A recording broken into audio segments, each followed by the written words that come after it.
Subscribe কৰক মোৰ channel student help centre আৰু কাষতে থকা বেল আইকনটো দবাই দিয়ক নতুন নটিফিকেশ্যন পাই থাকিবলৈ। আজিৰ এইটো ভিডিঅ'ত আলোচনা কৰিম আমি দশমমান শ্ৰেণীৰ অনুশীলনী 1.1 ৰ 1 নম্বৰৰ প্ৰশ্ন উত্তৰটো। সকলোৱে যদি কিতাপখন উলিয়াই লয় তেন্তে সুবিধা হ'ব। 1 নম্বৰৰ প্ৰশ্ন উত্তৰটো কিতাপত এইদৰে আছে, ইউক্লিডৰ কলন বিধি ব্যৱহাৰ কৰি গ খা উ আ উলিওৱা। ইউক্লিডৰ কলন বিধি প্ৰয়োগ কৰি গৰিষ্ঠ সাধাৰণ উৎপাদক উলিয়াব লাগে। আমি আগৰটো ভিডিঅ'ত কলন বিধিটো শিকিছিলোঁ ইউক্লিডৰ। মই প্ৰশ্নটো নিলিখোঁ, তোমালোকে প্ৰশ্নটো লিখি ল'বা নিজে, কিতাপখন চালেই তাতে আছে, প্ৰশ্নটো লিখি ল'ব পাৰিবা। এতিয়া আমাক দুটা সংখ্যা দিয়া থাকে, সংখ্যা দুটা দিয়া আছে, মই নিৰ্দিষ্ট ক্ৰমে লিখি লৈছোঁ যথাক্ৰমে। এতিয়া ইয়াতে সমাধান।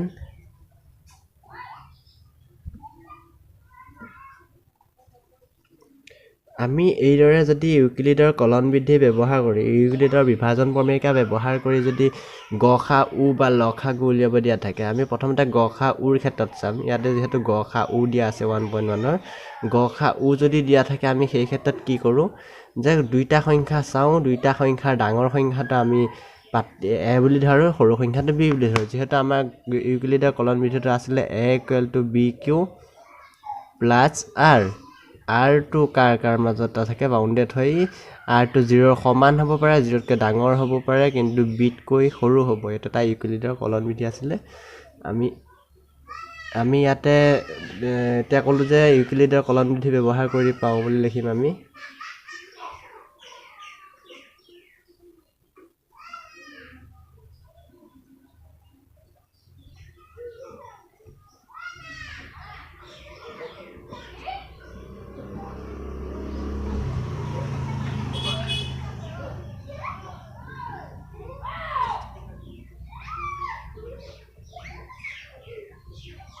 ইউক্লিডৰ কলন বিধি ব্যৱহাৰ কৰি পাওঁ কি পাওঁ যে ইউক্লিডৰ কলন বিধিটো আমি জানিছিলোঁ, ইউক্লিডৰ কলন বিধিটো আমি গম পাইছিলোঁ কি এ ইকুৱেল টু বি। আমি এবাৰ যদি লিখি লওঁ সুবিধা হ'ব, a equal to b q plus r. ইয়াতে আমি একেবাৰে লিমিটটো লিখি ল'ম, তোমালোকৰ ইয়াত লিখি দিছিলোঁ মই, বা আগৰটো ভিডিঅ'ত মই বুজাই দিছোঁ, যিটো ভিডিঅ'ত ইউক্লিডৰ বিষয়ে কেৱল ইউক্লিডৰ কলন বিধিৰ বিষয়ে কেৱল আলোচনা কৰা হৈছিল। ইয়াতে আমি এই দুটা সংখ্যা যদি দিয়া থাকে, তাতে আমি কি কৰোঁ, যিটো ডাঙৰ সংখ্যা থাকে সেইটোক আমি এ বুলি ধৰি লওঁ। ইয়াতে 225টো আমাৰ ডাঙৰ, সেইবাবে আমি 225টো এ ঠাইত ধৰি ল'লোঁ, আৰু বি ঠাইত সদায় সৰু সংখ্যাটো ধৰি লওঁ 135। আমি বিটো ধৰোঁ, তেনেহ'লে সৰুটো ধৰিম, 135টো বি আছে, ইয়াতে বি ধৰিলোঁ। এইটো ক্ষেত্ৰত মই আৰু এটা তোমালোকক দেখাবলৈ গৈ আছোঁ, তোমালোকে যদি বুজি লোৱা ভাল হ'ব। ইয়াতে আমি কি পাইছিলোঁ আগতে, ভাজক, ভাজ্য, ভাগফল, ভাগশেষ। ইয়াৰ ঠাইত আমি কি লিখিম এতিয়া চাবা। ইয়াতে ভিতৰত হ'ব এ, বাহিৰত হ'ব বি, ওপৰত হ'ব কিউ, তলত হ'ব আৰ। এইটো ইউক্লিডৰ বিভাজন প্ৰমেয়িকাৰ এটা সূত্ৰ। এইটো সূত্ৰ তোমালোকে মনত ৰাখি ল'লে অংকবিলাক তেনেই সহজতে কৰিব পাৰিবা ইউক্লিডৰ কলন বিধি ব্যৱহাৰ কৰি। এটো ইয়াত ভিতৰত পাতিব লাগে, এটো এতিয়া ভিতৰত পাতিম, বিটো বাহিৰত পাতিম, আমি হৰণ কৰিম। তোমালোকৰ সূত্ৰটো মই বুজাই দিছোঁ। এটো কিমান আছিলে আমাৰ চাব পৰা 225, বিটো আছে 135। এতিয়া আমি যদি 135 225ক হৰণ কৰোঁ, তেতিয়াহ'লে এবাৰ দিব লাগিব, 135 থাকিব, আৰু এটা বাকী থাকি যাব 0, 12, 9 থাকি যাব, 90 থাকি যাব। আমি এইটো কি আছিলে ইউক্লিডৰ কলন বিধিটো তোমালোকে চোৱা, বি ইনটু কিউ মানে ওপৰত যিটো হয় সেইটো কি বুলি কৈছোঁ আমি, কিউ হয়।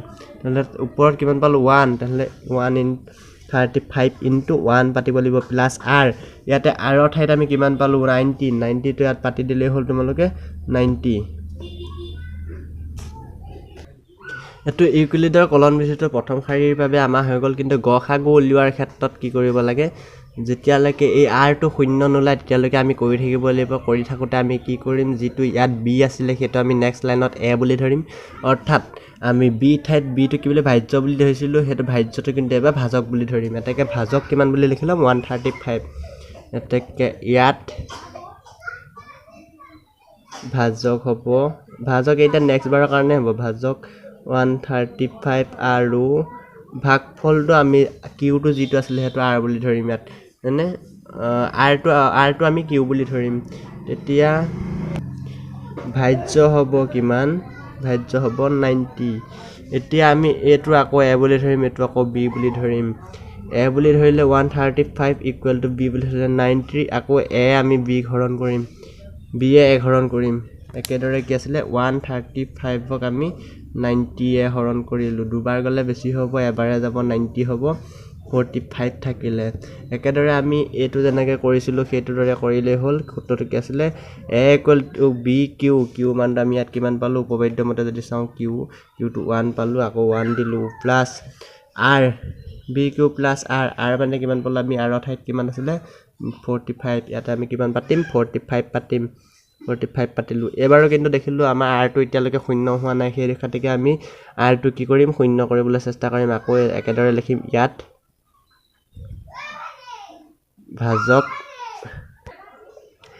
ভাজক হ'ব আকৌ কিদৰে 90 হ'ব আৰু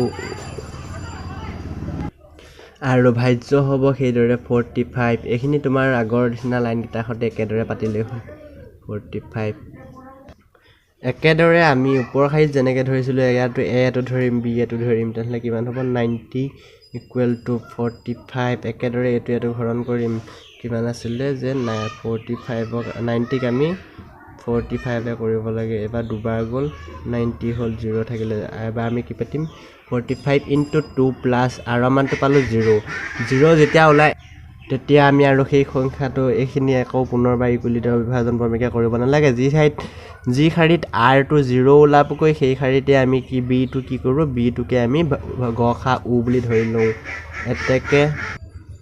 এতেকে ইয়াত গখা গু হ'ব গখা u হ'ব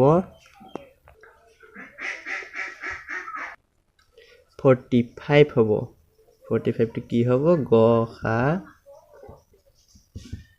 উ কাৰ মাজৰ হ'ব 135 আৰু 225 আশা কৰো ছাত্ৰ ছাত্ৰীসকলে অংকটো বুজি পালে যদি কিছুমান কোনোবা দখৰ বুজি পোৱা নাই মোক কমেন্ট কৰিব তেতিয়া মই পুনৰবাৰ লিখি দিবলৈ চেষ্টা কৰিম আৰু এবাৰ মই সুবিধা দিছো পাস কৰি ভিডিওটো লিখি লবলৈ অংকটো তোমালোকে যদি লিখি লোৱা তেতিয়া নিজৰ সুবিধা হ'ব আজিলৈ ইমানেই